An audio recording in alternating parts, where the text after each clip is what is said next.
What's up mga kap? So, matagal tayong nawala. Pasensya na kasi maraming nangyayari sa buhay natin na kailangan unahin. So, meron kami kasing bagong negosyo rin na inaasikaso. Pero dun sa existing nating negosyo, so meron kaming papasukin bago ni Mrs. At kailangan, kumbaga nakafocus. So ngayon, bibigyan ko kayo ng sample. Ang iko-content ko ngayon ay paano ba natin talaga nagagamit si minivan sa pang-araw-araw na buhay. Although ngayon, bakasyon na, so hindi na makakasama yung pagsundo at paghatid natin sa chikiting natin. Pero dito sa business side, sasama ko kayo. Actually, spontaneous lang to. Naisip ko lang kasi matagal na nga akong walang upload. So, kaysa maghintay pa tayo ng travel o ng camping na magaganap, ito muna kung ano yung pinagkakabisihan namin. So, ito, practical na paggamit sa minivan. Dahil matagal na rin sa atin si minivan, almost 7 months na. Samahan niyo ako. Kumbaga, parang a day in a life lang. Kunwari vlogger, di ba? So, tara. Ayan, kasama natin si Luna. Luna, kasi wala na siyang pasok. Sama daw siya mag-pick up. Frozen products yung kukunin natin ngayon. Tapos mamaya, palengke.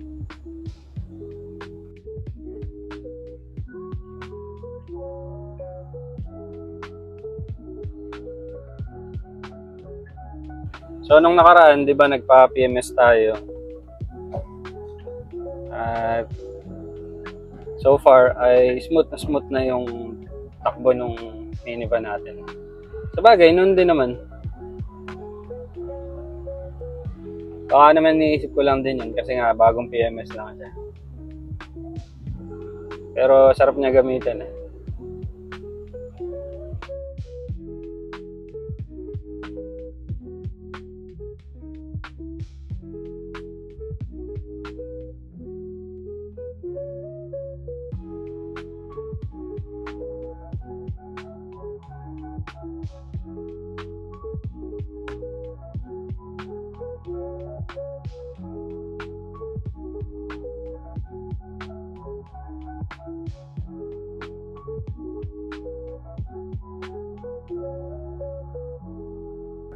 Yan, nandito na tayo mga kap sa una nating kukuhaning mga stocks. Bale, ito nga pa lang mic na gamit natin. Tinesting ko lang eh. Kaya ang gamit ko ngayon pang video, hindi yung GoPro, kundi itong cellphone. Kasi gusto kong testingin tong mic kung malinaw ba siya. Kasi maraming nahihinaan sa boses ko eh. Hindi naman talaga ako sanay nung malakas magsalita. So, sana ngayon clear na. Bali, andito kami ngayon sa Paumbong pa rin to. So, may kukuhanin tayong mga frozen items para sa tindahan. Ay, kuya, kay Ted po.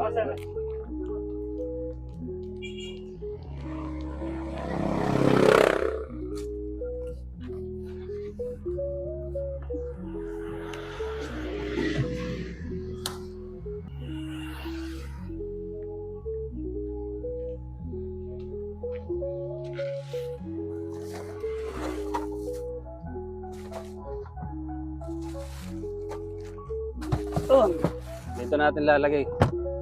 Kaya nagdala ako ng malaking cooler. Salamat kuya. Okay na. Ayun, nakuha na natin yung mga stocks natin. Ngayon naman, pupunta kami ng palengke para bumili ng bigas tsaka uling. Yun lang. Alis na ulit tayo. Tapos siguro side trip mamaya. Kaya nga pala hindi rin kami nakapag-vlog ng matagal dahil nga napakataas na ang gasolina ngayon. Halos nasa 100 na.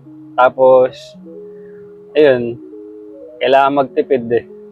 Mahirap mag long drive. Kaya pasensya na kung wala pa kaming upload ulit. Siguro yung camping, baka pag medyo okay na yung presyo o kaya pipili na lang tayo ng medyo malapit. Sayang, ang dami ko pa na bang biniling mga gamit na pang camping sa Orange Shop. Ito nga palang mic na gamit ko.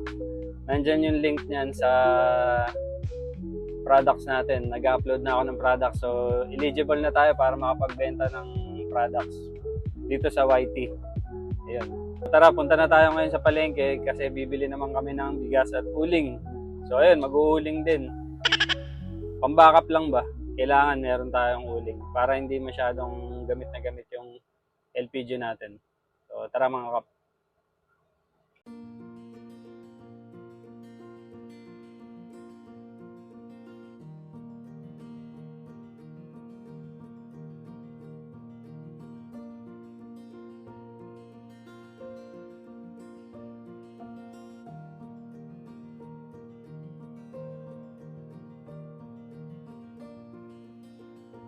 Ayun mga kap, nagpa-gas tayo. So, halos 1.2.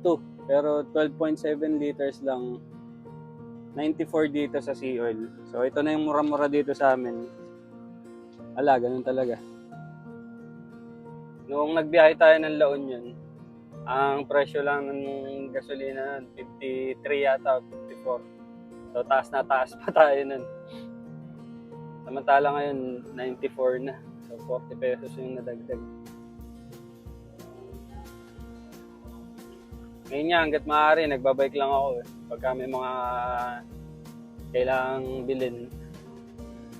Pero wala, kailangan talaga gamitin yan yung van. Matipid naman siya. Hindi naman ganun kalakas kumain, kaya okay pa din. Pero kaya hindi rin ako nakapaglalamove eh. Matatalo tayo sa rate. Sunday nga pala ngayon mga kap. So, Palm Sunday. Kaya yan, madaming nagtitinda ng palaspas. Dito sa amin sa Bulacan, boy na boy yung lugar pagka mahal na araw. Nandito na pala tayo ngayon sa Malolos. Nagbukas na nga kami ng bintana para medyo makatipid. Sa gasolina.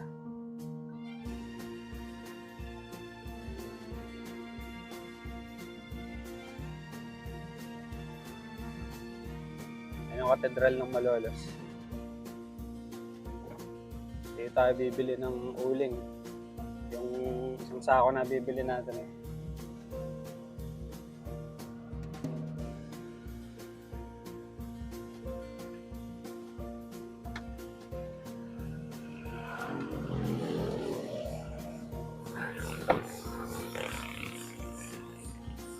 Ay, magkano po sako ngayon? 390. Buo po ba ilalim?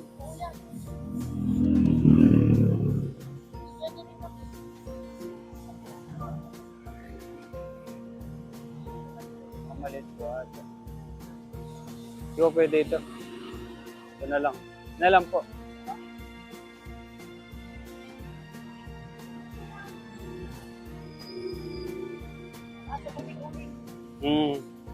Mahal na gasolina. Taasan na nga po lahat eh. Kaya mag-uuling na kami. Kalan po eh.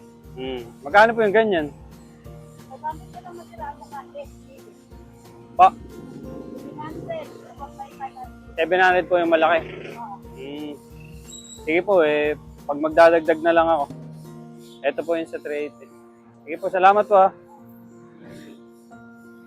Salamat po, Nay.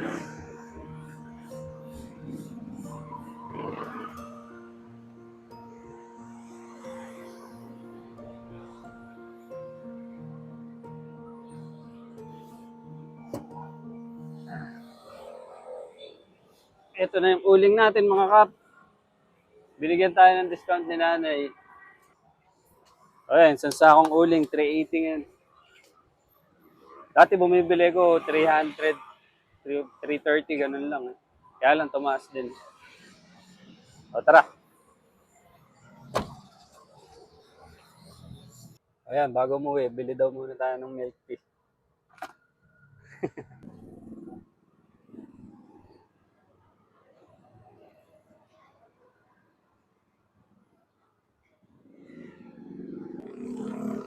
Sa mga nakakamiss nga pala kay Payapa, ito siya.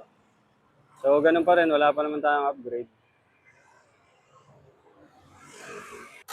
Okay lang ba kaya? Dito sa likod. Wait lang ah. Okay, boss. Ako, kasya pa ba? Dito, ayan. Ayan. Magkano kuya? 1,270. 1,270 po, ano.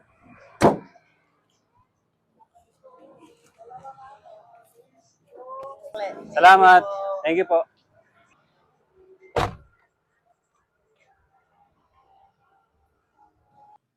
So ayun mga kap, nasa bahay na tayo at eto yung mga nabili natin.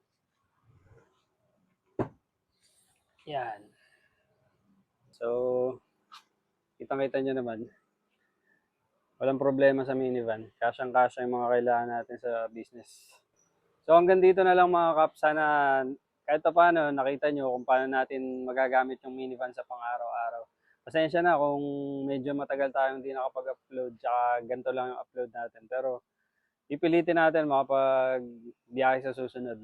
Tsaka sayang naman yung mga gamit na nabili natin. So huwag nyo kakalimutan mag-like, mag-subscribe at pakishare na rin yung video natin. Tsaka yung mga link natin sa mga videos natin, yung mga Shopee items, kung gusto nyo lang naman. At kung kailangan nyo, doon na lang kayo magpunta sa link na yan para makatulong kayo sa channel. Maraming salamat at payapang araw mga kap.